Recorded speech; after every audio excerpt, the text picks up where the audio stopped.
Hello students, welcome to my channel. My name is Ranjana and I'm your biology teacher. I hope आप सब अच्छे होंगे और अपनी स्टडी भी कर रहे होंगे। और लास्ट वीडियो में हमने लाइफ प्रोसेसेस चैप्टर से ह्यूमन रेस्पिरेटरी सिस्टम के बारे में पढ़ा था, राइट?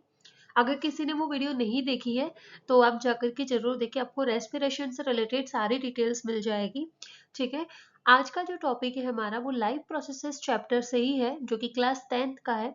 एंड उसमें एक टॉपिक है ट्रांसपोर्टेशन। ठीक है, हम उसके बारे में पढ़ने वाले हैं। तो इस वीडियो में आपको ट्रांसपोर्टेशन से रिलेटेड सारी इंफॉर्मेशन मिलेगी। ट्रांसपोर्टेशन इन ह्यूमन बींग्स मतलब किस तरीके से ट्रांसपोर्टेशन होता है, वो सारी डिटेल्स में हम यहाँ पर पढ़ने वाले हैं। ओके, सो बेसिकली हमने अपने आसपास तो देखा होगा, हमारे आसपास बहुत सारी रोड्स है।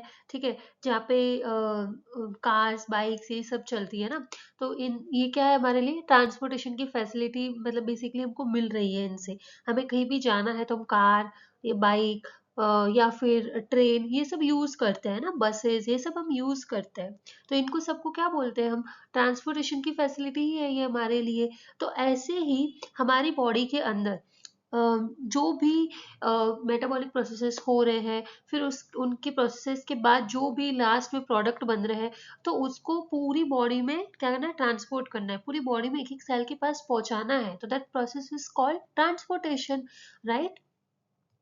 मतलब आपकी बॉडी के अंदर जितनी भी प्रोसेसेस हो रहे हैं, जैसे फॉर एन एग्जांपल हमने खाना खाया, तो खाना खाने के बाद क्या हो रहा है? डाइजेशन हो रहा है।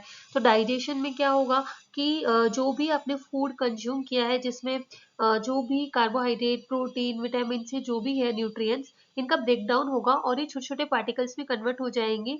ठीक है, सिंपल मॉलिक्यूल्स में कन्वर्ट हो जाएंगे। जैसे कार्बोहाइड्रेट है तो वो ग्लूकोज में कन्वर्ट होगा, एंड देन ग्लूकोज पूरी बॉडी में ट्रांसपोर्ट किया जाएगा, फिर उससे ही एनर्जी प्रोड्यूस होगी। तो ऐसे ही बहुत सारे मेटाबॉलिक प्रोसेसेस होते हैं हमारी बॉडी में, और उनके जो भी एंड प्रोडक्ट है वो बॉडी में ट्रांसफर एक एक सेल के पास जो है उसका ट्रांसपोर्टेशन किया जाता है। तो यही प्रोसेस पूरा हम देखने वाले हैं, मतलब किसके थ्रू ये सारे प्रोडक्ट्स जो है पहुंचते हैं एक सेल के पास, तो वो ही हम देखने वाले हैं। सी, यहाँ पे मेंशन है इंट्रोडक्शन में, transportation is a critical aspect of life processes in human. Okay, so ये क्या है? क्रिटिकल प्रोसेस है हमारी बॉडी का। In humans it refers to the movement of substances like nutrients gases and wastage through the circulatory system. तो हमारी body के अंदर क्या होता है? सर्कुलेटरी सिस्टम होता है। सर्कुलेशन वर्ड समझ में आ रहा है ना, मतलब कुछ ना कुछ सर्कुलेट हो रहा है, तो इसीलिए उसको सर्कुलेटरी सिस्टम बोल रहे हैं। और उसी के अंदर क्या होता है? जो न्यूट्रिएंट है, जो गैसेस है, जो भी वेस्ट प्रोडक्ट बन रहे हैं, उन सबका मूवमेंट होता रहता है। ठीक है, in daily life transportation also connect us through various modes of mobility.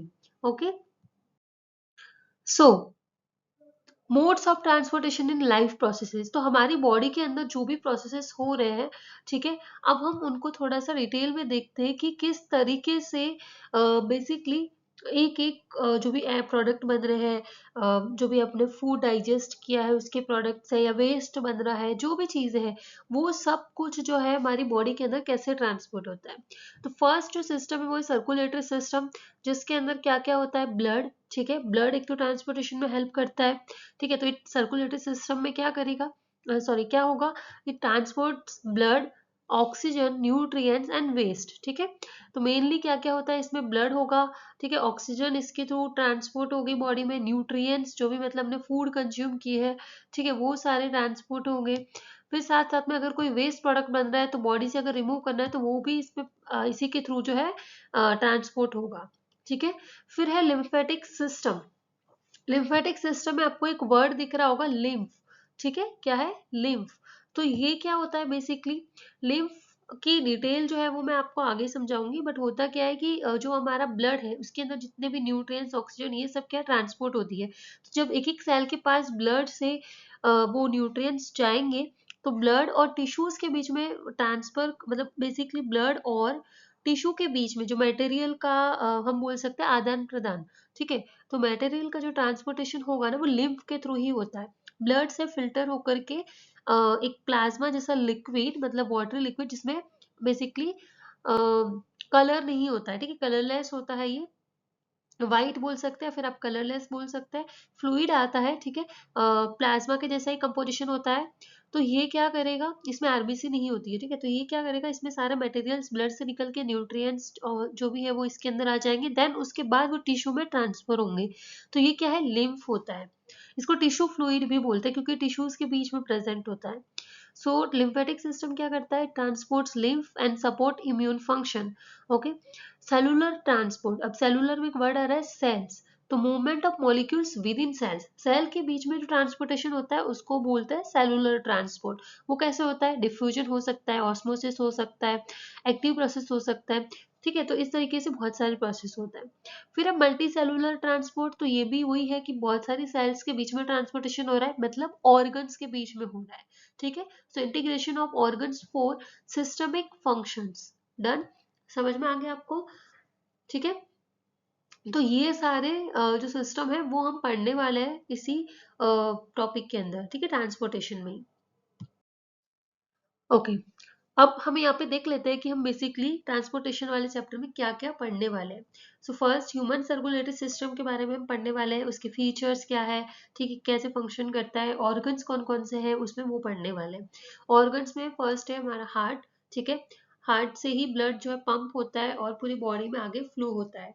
फिर उसके बाद डबल सर्कुलेशन हम पढ़ने वाले हैं इसमें। डबल सर्कुलेशन में बेसिकली क्या होगा कि हमारे हार्ट में क्या होता है, 2 बार ब्लड सर्कुलेट हो रहा है, हमारे हार्ट में 2 बार ब्लड आ रहा है। अब वो कैसे आता है वो हम आगे डिस्कस करने वाले हैं। फिर है ब्लड, ट्रांसपोर्टेशन में हेल्प करता ही है। ब्लड सेल्स, आरबीसी, डब्ल्यूबीसी, ठीक है, ये ब्लड सेल्स होती है, प्लेटलेट्स।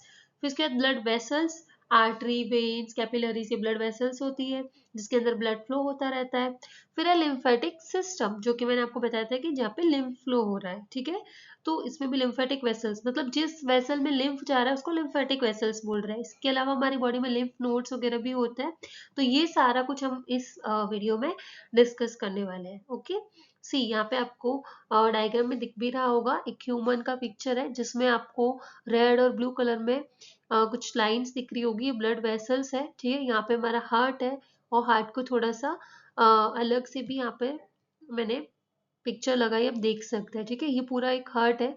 और अगर इसको हम डिवाइड करें 2 हाफ्स में तो आपको इस तरीके से दिखेगा, ठीक है, इसमें देखो एक साइड ब्लू कलर दिख रहा है, एक साइड रेड कलर दिख रहा है। बेसिकली ये 2 अलग-अलग चैम्बर्स होते हैं, तो इसी की वजह से 2 बार ब्लड जो है हार्ट में आता है, ठीक है।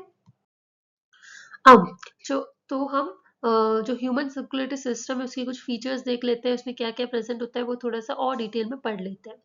The human circulatory system consists of a network of arteries, veins and capillaries with the heart pumping blood through it. ठीक है, तो मेनली क्या होता है कि हार्ट होता है, हार्ट से ब्लड पंप होगा और वो आगे जाकर के किस में जाएगा, ब्लड वेसल्स में जाएगा, जिसमें से क्या होगी, आर्टरीज होगी, वेन्स होगी या फिर कैपिलरीज होगी।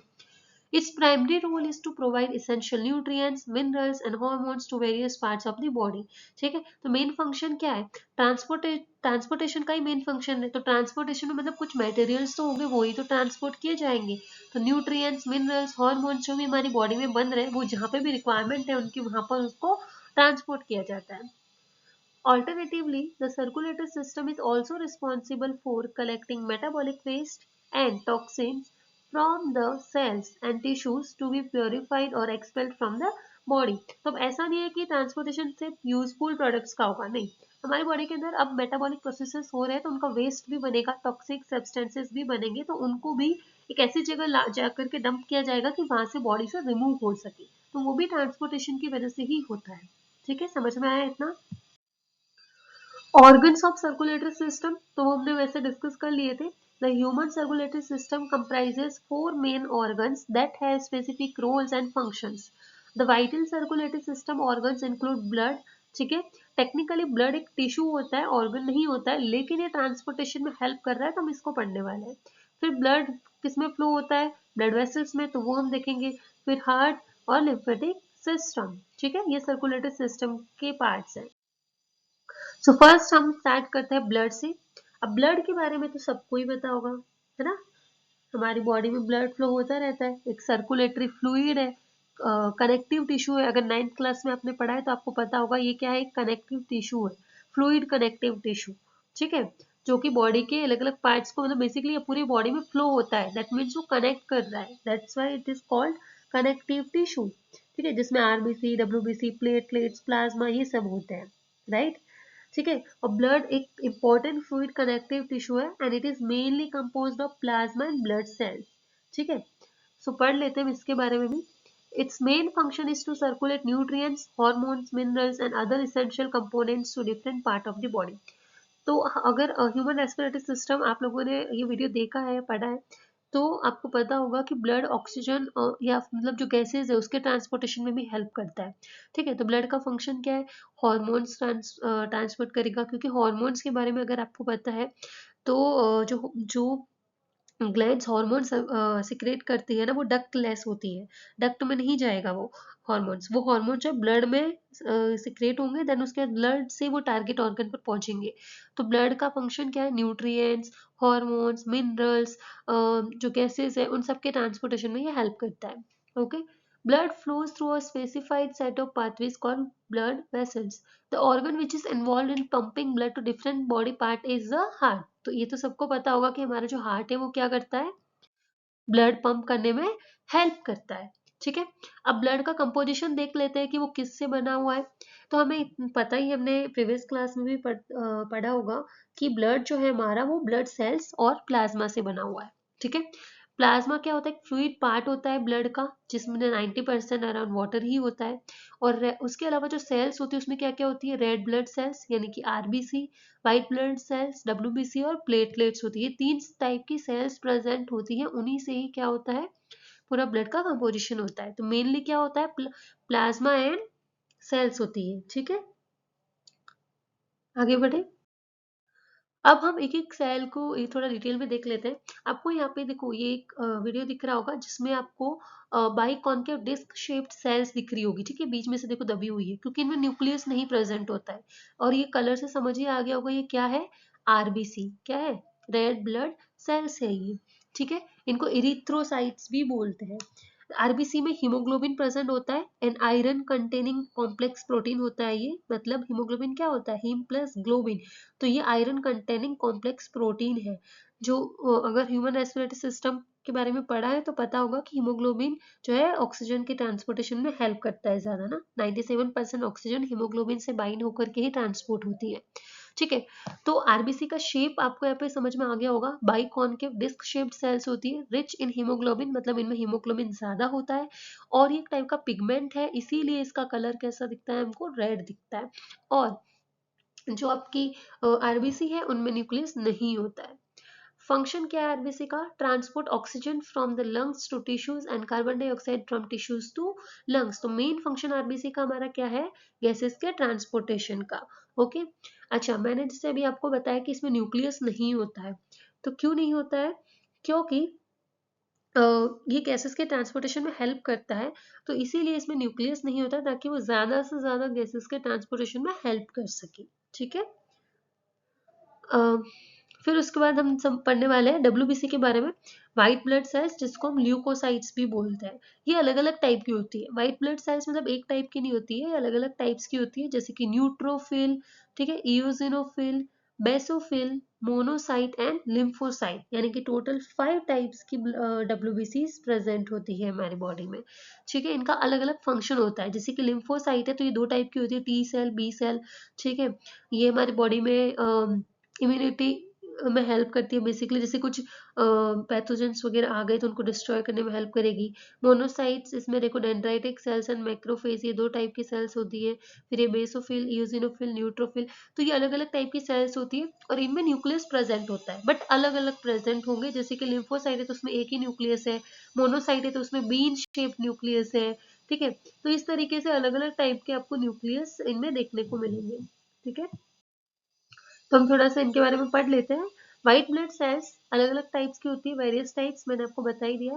फंक्शन क्या है, part of the immune system, defend the body against infection and foreign substances. अच्छा आपको पता होगा सोल्जर है ये हमारी बॉडी का, राइट। सोल्जर क्यों बोलते हैं, क्योंकि इसमें टी लिम्फोसाइट, बी लिम्फोसाइट और वॉल और जितनी भी WBCs है वो क्या करती है, एक इम्यूनिटी में हेल्प करती है, मतलब ये डिफेंड करती है बॉडी को अगेंस्ट द इन्फेक्शन या जो भी फॉरेन सब्सटेंसेस पैथोजेंस आ रहे हैं उनको डिस्ट्रॉय करती है। और आप सबको पता होगा WBC का कोई शेप नहीं होता है, कोई फिक्स शेप नहीं होता है। अमीबा देखा है ना, अमीबा पता होगा, अमीबा इरेगुलर शेप का होता है, वैसे ही WBC इरेगुलर शेप या अमीबॉइड शेप की बोल सकते हैं। फिर है प्लेटलेट्स, इसको बोलते हैं थ्रोम्बोसाइट्स। स्मॉल होती है, सेल के फ्रेगमेंट्स होते हैं, एक्चुअल में ये सेल्स नहीं होती है, ट्रू सेल्स नहीं बोल सकते, लेकिन सेल के छोटे छोटे फ्रेगमेंट्स होते हैं जो कि मेगा कैरियोसाइट से टूट करके निकलते हैं। इनका फंक्शन क्या है, help in blood clotting and wound healing by forming clots at injury sites. तो आपने देखा होगा कि जब भी हमको कट लगता है, छोटा सा एक्सीडेंट हो जाता है, ब्लड निकल रहा होता है, थोड़ी देर बाद जो है वो ब्लड वहां पे स्टॉप हो जाता है, यानी कि ब्लड क्लोट हो जाता है।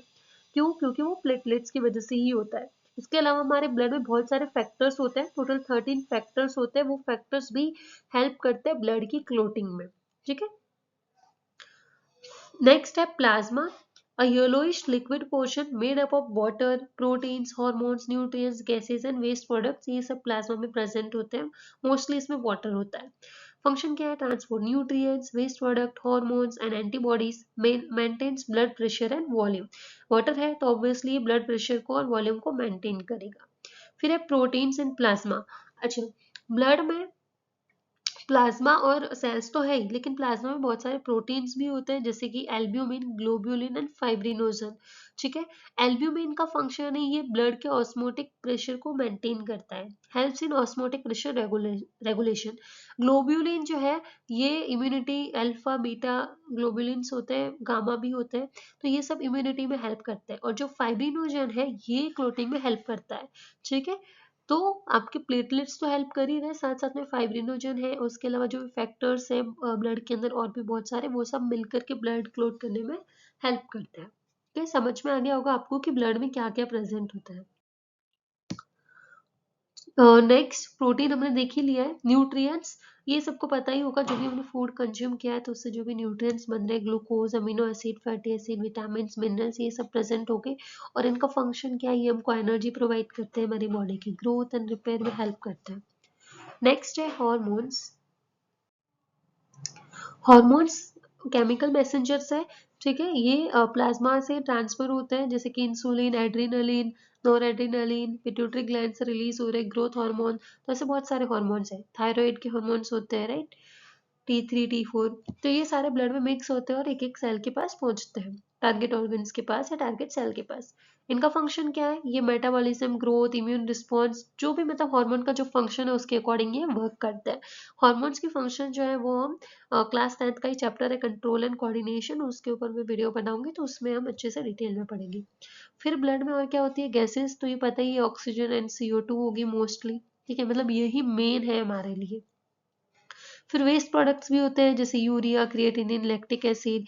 ठीक है, तो ये वेस्ट प्रोडक्ट जो है ऑर्गन्स तक लेकर के जाए जाते हैं, जैसे किडनी, लंग्स, और वहां से रिमूव कर दिए जाते हैं। नेक्स्ट, अब ब्लड वेसल्स के टाइप्स देख लेते हैं।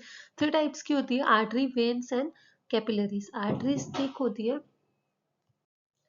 मस्क्यूलर इलास्टिक वॉल्स होती है, आर्टरीज की वॉल्स थोड़ी सी इलास्टिक होती है एंड थिक होती है as compare to veins. Line vein smooth endothelium. वैसे जितने भी ब्लड वेसल्स है ना वो एपिथेलियम टिश्यू की ही होती है, एपिथेलियम बोल लो या एंडोथेलियम बोल लो, एपिथेलियम टिश्यू की ही होती है। अगर 9th क्लास में आपने टिश्यू चैप्टर पढ़ा है तो आपको पता होगा ब्लड वेसल्स जो है वो एपिथेलियम टिश्यू की बनी हुई होती है, क्योंकि इससे इजीली जो है मतलब डिफ्यूजन हो जाता है।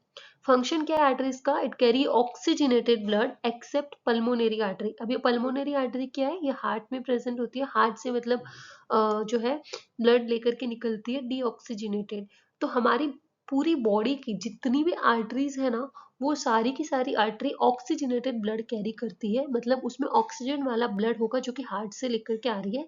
बट एक्सेप्ट पल्मोनरी आर्टरी, मतलब एक आर्टरी है जो हार्ट से कनेक्टेड रहती है, वो जो है ऑक्सीजनेटेड ब्लड कैरी नहीं करती है, वो डीऑक्सीजनेटेड कैरी करती है। ठीक है, क्यों करती है, कैसे करती है, वो हम पढ़ने वाले हैं जब हार्ट के बारे में पढ़ेंगे। ठीक है, so carry oxygenated blood except pulmonary artery away from the heart to the body.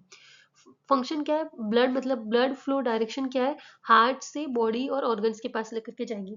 Obviously heart में आएगा जब ब्लड, तो वहां पे ऑक्सीजन वाला ब्लड मिक्स होगा, देन उसके बाद वो एक एक सेल एक एक बॉडी पार्ट्स के पास लेकर के जाएगा ताकि उनको ऑक्सीजन मिल सके। फिर है वेन्स। वेन्स क्या है, थीन वॉल्स होती है इनकी एज कम्पेयर टू आर्टरीज, ठीक है। लार्जर ल्यूमेन, मतलब ये अगर वॉल्स थीन है तो उनका जो बीच का पार्ट है, स्पेस है, वो लार्ज होता है। वॉल्स प्रेजेंट होते हैं ताकि इनमें बैक फ्लो ना हो, क्योंकि वेन्स क्या करते हैं ना, ये डीऑक्सीजनेटेड ब्लड लेकर के आ रहे हैं बॉडी पार्ट से हार्ट की तरफ।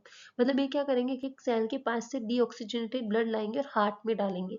तो इसीलिए वेन्स में बीच बीच में ना वॉल्स होते हैं ताकि ब्लड का बैक फ्लो ना हो। क्योंकि जो आर्टरीज है ना, उनमें वॉल्व्स की जरूरत नहीं पड़ती है। क्यों? क्योंकि इन पे क्या है, डायरेक्टली पंपिंग ऑर्गन, जो हमारा हार्ट है ना, वो वर्क कर रहा है, तो हार्ट पंप करेगा ब्लड और फास्ट से वो आर्टरी से जाकर के ऑर्गन्स के पास चला जाएगा, तो उसको जो है हार्ट तो पंप होता रहेगा, तो बैक फ्लो नहीं होगा, ठीक है। लेकिन वेन्स में क्या है कि कोई पंपिंग ऑर्गन नहीं है उनके पीछे, वो सेल से अपने बॉडी पार्ट से जो है वो लेकर के आ रही है डीऑक्सीजनेटेड ब्लड, तो कुछ पंप नहीं हो रहा है वहां से कि पंप होता रहेगा या कोई मशीन चालू है कि वो मशीन जो है पंप करती रहेगी और ब्लड आगे जाता रहेगा, नहीं। वो बैक फ्लो हो सकता है उसका, तो इसीलिए जगह जगह पर बीच में वहां पे क्या होता है, वॉल्व्स प्रेजेंट होगी। वेन्स हमेशा डीऑक्सीजनेटेड ब्लड कैरी करती है, एक्सेप्ट पल्मोनरी वेन्स जो कि हार्ट से अटैच रहती है, ठीक है। तो carry deoxygenated blood from the body back to the heart, from the body to the heart इसका ब्लड फ्लो का डायरेक्शन है। फिर है कैपिलरीज। ये आर्टरीज और वेन से ही बनती है बेसिकली। थिन होती है, वन सेल थिक वॉल्स, मतलब एक एक सेल की बनी हुई होती है एंडोथेलियम की, to allow easy exchange of substances. तो ये बेसिकली कैपिलरीज कहाँ बनती है, ये सेल्स के पास जब आर्टरीज और वेन्स आ जाती है तो वहीं पर बनती है बेसिकली। ये क्या करती है, छोटे छोटे ट्यूब्यूल्स लाइक स्ट्रक्चर होता है, छोटे छोटे ट्यूब्स निकलती है, उन्हीं को कैपिलरीज बोलते हैं। ये एक्सचेंज ऑफ मटेरियल्स में हेल्प करती है, मतलब ब्लड से टिश्यूज के बीच में या सेल्स के बीच में जो मटेरियल ट्रांसफर करना है, मतलब गैसेस, न्यूट्रिएंट्स, वेस्ट प्रोडक्ट, ये सब तो उनमें हेल्प करती है। ये क्या करती है, कनेक्ट करती है आर्टरी को वेन से। ओके, तो हमने जो ब्लड वेसल्स पढ़ी है वो उनका आप डायग्राम में देख सकते हैं। सी, ये जो है ये आर्टरी है, ऑक्सीजनेटेड ब्लड कैरी करती है, तो इसीलिए इसको रेड से शो किया गया है, मतलब इसमें ऑक्सीजन है, ठीक है। और ये एपिथेलियल टिश्यू की बनी हुई होती है, और अगर टिश्यू चैप्टर पढ़ा है अपने 9th क्लास में तो आपको पता होगा एपिथेलियल टिश्यू जहाँ प्रेजेंट है उसके नीचे कनेक्टिव टिश्यू भी प्रेजेंट होगा, ठीक है। फिर उसके बाद ये ब्लू कलर है, इसमें ये मोस्टली डीऑक्सीजनेटेड ब्लड कैरी करती है, तो इसको ब्लू कलर से शो किया गया। ये क्या है, वेन। और आर्टरीज और वेन आपस में मिलकर के छोटे छोटे ट्यूब्स निकलती है उनसे, तो उन्हीं को हम बोलते हैं कैपिलरीज। ओके, मतलब नेटवर्क ऑफ ट्यूब्यूल्स बोल सकते हैं आप। सी, ये भी आपके जो है एपिथेलियल टिश्यू की बनी हुई है, इनमें वॉल प्रेजेंट है, ठीक है। इनका ल्यूमेन देखो ज्यादा है, मतलब ये देखो स्पेस, ये इसमें जो है अगर एक तरीके से आप पाइप समझ लो, तो ये पाइप जो है ये कम चौड़ा है और ये थोड़ा ज्यादा चौड़ा है ना, दिख रहा होगा आपको, तो ये ल्यूमेन इसका ज्यादा है, स्पेस ज्यादा है इसमें, ठीक है। समझ में आया आपको? और इनमें क्या है, वॉल प्रेजेंट होते हैं। सी, आपको यहाँ पे भी दिख जाएगा, इनको अलग से यहाँ पे ड्रॉ किया हुआ है इस डायग्राम में भी, आर्टरी, ठीक है, और ये वेन है। तो देखो वेन की जो वॉल है उतनी थिन उतनी थिक नहीं है, बट ये देखो आप आर्टरी की वॉल्स देखोगे तो ज्यादा थिक है, राइट। और ये इस तरीके से जो नेटवर्क ऑफ ट्यूब्यूल्स बन रहा है, छोटी छोटी आर्टरीज और वेन्स कनेक्ट हो रही है, उनको बोलते हैं कैपिलरीज। समझ में आ गया आपको ब्लड वेसल्स के बारे में? अब हम देखते हैं इम्यून सिस्टम यानी कि लिम्फोइड ऑर्गन्स। इसके बारे में ज्यादा नहीं है आपकी बुक में, बस आपको थोड़ा सा याद रखना है कि ये होता क्या है। मतलब ये इम्यूनिटी में हेल्प करता है, अलग अलग लिम्फोइड ऑर्गन्स प्रेजेंट होते हैं हमारे बॉडी में अलग अलग पार्ट में, जो कि हमारी बॉडी की इम्यूनिटी में हेल्प करता है, या जो भी पैथोजेंस वगैरह आ रहे हैं हमारे बॉडी में और ब्लड में मिक्स हो गए हैं तो वो उसको डिस्ट्रॉय करता है। जैसे कि हमारी बॉडी में टॉन्सिल्स प्रेजेंट होते हैं, adenoids and tonsils. Lymph nodes हमारे नेक एरिया में प्रेजेंट होते हैं, वेसल्स भी प्रेजेंट होती है, थाइमस ग्लैंड जो है, ठीक है, वो भी इम्यूनिटी में हेल्प करती है। लिम्फ नोड्स हमारी आर्मपिट में प्रेजेंट है, spleen, pairs patches, lymph nodes और लिम्फेटिक वेसल्स और बहुत सारी चीजें हमारी बॉडी में प्रेजेंट है, ठीक है। लिम्फ के बारे में थोड़ा सा पढ़ लेते हैं। Lymph is a colourless fluid that circulates through out the lymphatic system. The main role of the lymphatic system is to act as a filter against microbes, organic waste, toxins, and other debris. In animal and human beings, extracellular fluid outside the cell. तो मैंने आपको starting में बताया था कि lymph क्या है, मतलब एक तरीके से समझ लो कि आप ऊपर की तरफ क्या है, ब्लड फ्लो हो रहा है. Okay, see wait a minute. जैसे ये ब्लड वेसल है, ओके, यहाँ पे ब्लड फ्लो हो रहा है एंड इसमें नीचे यहाँ पे अलग एक एक सेल बनी हुई, मतलब टिश्यूज है, ग्रुप ऑफ टिश्यूज. पता है ना क्या होता है, किससे बनते हैं टिश्यूज, सेल से ही तो बनते हैं, राइट. तो ये टिश्यूज का ग्रुप है यहाँ पे, मतलब एक एक सेल आप बोल लो या एक एक टिश्यू बोल लो. ये न्यूक्लियस है बीच में, ठीक है. अब हम सारा नहीं ड्रॉ कर रहे. और यहाँ पे आपकी क्या है, ये ब्लड वेसल है, ठीक है. अब इसमें पूरा ब्लड फ्लो हो रहा है. तो अब ये जो बीच का स्पेस है और इन सेल्स के बीच में भी जो जो स्पेस होगा ना, तो क्या होगा कि मटेरियल को जब भी ट्रांसफर करना है तो ये क्या होगा कि इसमें इस ब्लड में से एक कलरलेस फ्लूइड, मतलब उसमें आरबीसी नहीं होगी, डब्ल्यूबीसी हो सकती है लेकिन आरबीसी नहीं होगी. वो फ्लूइड जो है मतलब एक तरीके से वाटर होगा उसमें, उसमें हार्मोन्स प्रेजेंट होंगे, न्यूट्रिएंट्स प्रेजेंट होंगे, ठीक है. वेस्ट तो जब वो लेकर के जाएगा टिश्यू से निकलेगा तब आएगा उसके अंदर, बट ब्लड से आ रहा है तो उसके अंदर मटेरियल्स में क्या क्या होगा, न्यूट्रिएंट्स, हार्मोन्स, मिनरल्स, गैसेस, ये सारी चीजें होगी. तो वो सब कहाँ आ जाएगा, ये जो टिश्यूज है इनके बीच में जो गैप होगा वहां पर फिल हो जाएगा, ठीक है, वहां पर पूरा फिल हो जाएगा. वेट, ये से पूरा है ना, इसके बीच में यहाँ पे भर जाएगा. कलरलेस फ्लूइड होता है, जहाँ जहाँ इसको स्पेस मिलेगा ये ब्लड से निकल के टिश्यूज के बीच में फिल हो जाएगा. तो इसी को हम टिश्यू फ्लूइड भी बोलते हैं, ठीक है. तो फ्लूइड आउटसाइड द सेल, सी यहाँ पे मेंशन है ना, फ्लूइड आउटसाइड द सेल. अभी सेल के अंदर नहीं गया है, मतलब ये ब्लड वेसल्स में भी नहीं है और टिश्यू के अंदर भी नहीं है, ठीक है. इसको इंटस्टियल फ्लूइड या फिर टिश्यू फ्लूइड भी बोलते हैं. It consists of small water soluble substances which flow in between the tissue cells. तो इसमें क्या क्या आएगा, आरबीसी आएगी नहीं, जो भी आपको लार्ज साइज के प्रोटीन्स होंगे ना वो इसमें नहीं होंगे, स्मॉल प्रोटीन, स्मॉल मॉलिक्यूल्स जितने भी होंगे वो इसमें आ सकते हैं फ्लूइड में. Both plasma and interstitial fluid are similar due to the continuous exchange of small solutes, water and ions across the capillary walls of the tissues, ठीक है. तो प्लाज्मा और इंटरस्टिशियल फ्लूइड यानी टिश्यू फ्लूइड आप similar समझ सकते हो, क्योंकि जो प्लाज्मा में प्रेजेंट है ना वही सारी चीजें टिश्यू फ्लूइड में भी प्रेजेंट होती है, ठीक है. तो ये जो टिश्यू फ्लूइड है इसका फंक्शन क्या है, ये बेसिकली जो भी ब्लड के थ्रू जो भी मटेरियल्स आ रहे थे उसको सेल्स तक पहुंचाने का काम करेगा. तो मतलब it act as a middle man की तरह काम करता है, एक तरीके से बिचौलिया है, ठीक है, ब्लड और टिश्यूज के बीच. तो जैसे ही जो भी मटेरियल इनको ट्रांसफर करना है वो कर लेगा, जो भी वेस्ट जो है वो सेल्स में बन रहा है वो वापस जो है इसमें आ जाएगा, ठीक है. तो ये सारा कुछ मटेरियल लेकर के अब जब इसका काम हो जाएगा तो ये टिश्यू फ्लूइड जो है आगे जा करके कुछ वेसल्स होगी दूसरी अलग टाइप की जिनको बोलेंगे लिम्फेटिक वेसल्स, ठीक है. तो ये जो फ्लूइड है ये चला जाएगा इस लिम्फेटिक वेसल्स के अंदर.